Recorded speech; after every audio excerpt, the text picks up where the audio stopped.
আজ বানাচ্ছি পাউরুটি দিয়ে একটি অসাধারণ স্ন্যাক্স আইটেম, যেটা বাচ্চা থেকে বড় সবাই খুব পছন্দ করবে। আর এই রেসিপি বানাতে খুবই কম উপকরণ লাগবে। তাহলে চলুন দেরি না করে রেসিপি শুরু করি। প্রথমেই আমি এখানে দুটো বড় সাইজের আলুকে সেদ্ধ করে নিয়েছি। এবার এই আলুটাকে ভালোভাবে ম্যাশ করে নেব, একদম মিহিভাবে, যাতে কোনো দানা দানা ভাব না থাকে। এই সেদ্ধ আলুটাকে আপনারা গ্রেটার দিয়ে ভালোভাবে গ্রেটও করে নিতে পারেন, তাহলে আর কোনো দানা দানা ভাব থাকবে না। আমি একটা কাঁটা চামচের সাহায্যে ভালোভাবে ম্যাশ করে নিয়েছি। এবার এখানে একটা প্যান বসিয়ে দিয়েছি, তাতে দিয়ে দিয়েছি 3 থেকে 4 চামচ সরষের তেল। এবার দিয়ে দিলাম কিছুটা পরিমাণ পেঁয়াজ কুচি। পেঁয়াজটা নরম হয়ে গেলে এখানে দিয়ে দেব 3 থেকে 4টে কাঁচা লঙ্কা কুচি।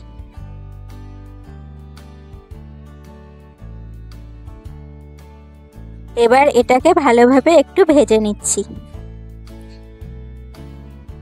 এবার দিয়ে দিচ্ছি স্বাদমতো নুন।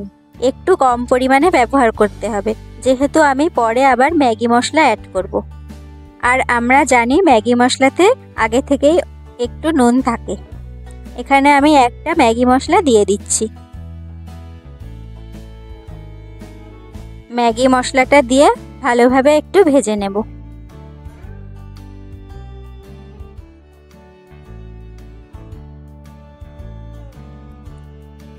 ভালোভাবে মিশিয়ে নিয়েছি। এবার ওই সেদ্ধ আলুটা দিয়ে দিচ্ছি। আলু দিয়ে ভালোভাবে মশলার সাথে মিশিয়ে নিতে হবে।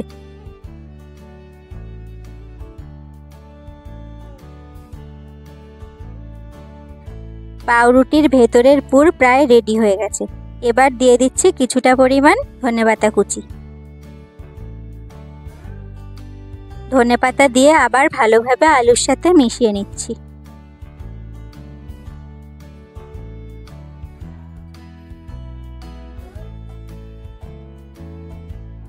ভালোভাবে মিশিয়ে নিয়েছি, এবার নামিয়ে নেব।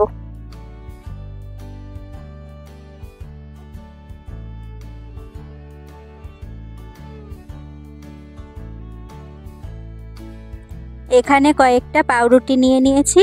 এর ধারের অংশগুলো একটা ছুরির সাহায্যে কেটে নিচ্ছি।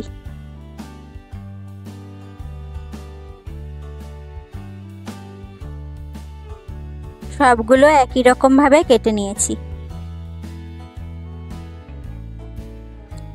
এখানে একটা প্লেটে অল্প পরিমাণ জল নিয়েছি। এবার ওই পাউরুটিগুলোকে একটু এপিটোপিট করে ভিজিয়ে নিয়েছি। ভিজিয়ে তারপরে এক্সট্রা যে জলটা ছিল সেটা আমি 2 হাতের সাহায্যে চেপে ঝরিয়ে নিচ্ছি।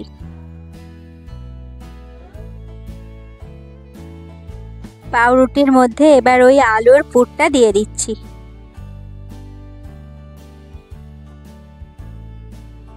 আলুর পুরটা এরকম লম্বালম্বি ভাবে দিয়ে ভাঁজ করে দিচ্ছি। এবার সমস্ত ফাঁকা অংশগুলোকে ভালোভাবে সিল করে দিতে হবে।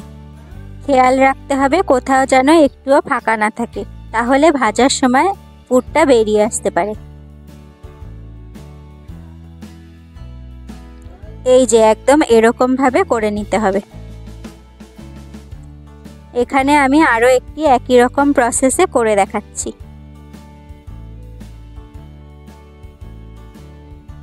আপনারা এটা এরকম ভাবে একটা এয়ারটাইট কন্টেনারে ভরে ফ্রিজের মধ্যে 7 থেকে 10 দিনের জন্য স্টোর করেও রাখতে পারেন।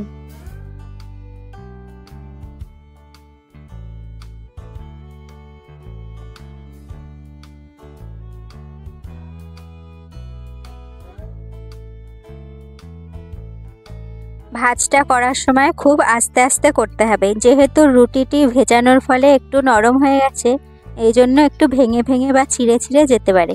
তাই জন্য একটু আস্তে সাবধানে করতে হবে।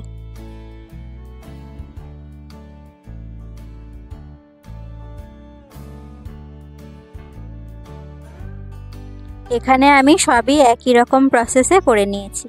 এবার একটা প্যান বসিয়ে দিয়েছি, তাতে একটু বেশি পরিমাণে সাদা তেল দিয়ে দিয়েছি। তেল গরম হয়ে গেছে। এবার আমি ওগুলো একে একে দিয়ে দিচ্ছি। একেবারে বেশি ক্রাউডেড করে দেওয়া যাবে না, তাহলে নাড়তে অসুবিধা হবে। আর দেওয়ার সাথে সাথে একদম নাড়ানো যাবে না। 2 মিনিটের মতো অপেক্ষা করতে হবে। এটা একটু সময় নিয়ে ভাজতে হবে। টোটালটা ভাজতে 7 থেকে 8 মিনিটের মতো সময় লাগতে পারে।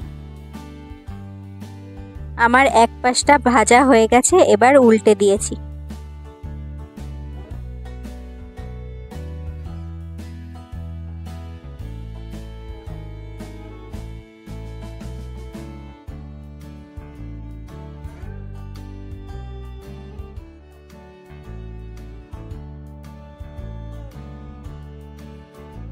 এরকম ব্রাউন কালার আসা পর্যন্ত উল্টে পাল্টে ভাজতে হবে। আমার ভাজা হয়ে গেছে, আমি এবার তুলে নিচ্ছি।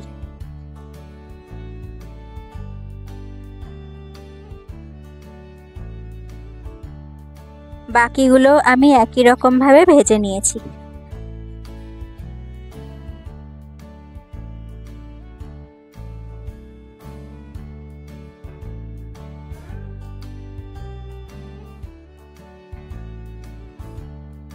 আমার এখানে সবগুলোই ভাজা হয়ে গেছে, এবার তুলে নিচ্ছি।